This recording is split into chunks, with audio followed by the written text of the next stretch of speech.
మొక్కవోని దీక్షతో కాళేశ్వరం పూర్తి చేశామన్నారు BRS MLA Harish Rao. Kaleshwaram project వల్లే పామాయిల్ ఫ్యాక్టరీ సాధ్యమైందన్నారు. రేపు ఆ జలాలను సీఎం నెత్తిమీద చల్లుకుంటే పాపం తగ్గుతుందని అన్నారు.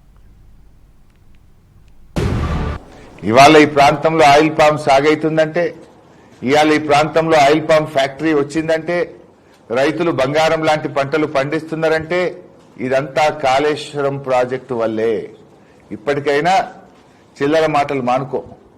ఇవాళ అర్థమైందా? నిన్నటిదాకా కాళేశ్వరం కూలేశ్వరం అన్నావు. ఇవాళ నువ్వు ఆ కాళేశ్వరం జలాల మీద పండిన పంటకు, కాళేశ్వరం జలాల మీద పెట్టిన ఫ్యాక్టరీకి నీ చేతుల మీదుగా రిబ్బన్ గా తీస్తున్నావు. ఇప్పటికైనా స్టోరీ తెచ్చుకో.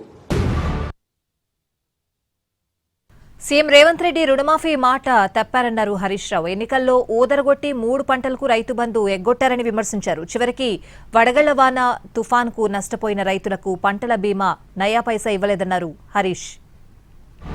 దేవుడి మీద ఒట్టుబెట్టి రుణమాఫీ మాట తప్పినావు, ఎన్నికల్లో ఊదరగొట్టి రైతు బంధు ఎగ్గొట్టినావు 3 పంటలకు, వడగళ్ల వాన తుఫాను వల్ల నష్టపోయిన రైతులకు కూడా నష్టమైన ఇంతవరకు నయా పైసా ఇవ్వలేదు. వాటికి తక్షణమే నిధులు విడుదల చేయాలని చెప్పి నేను కోరుతా ఉన్నా.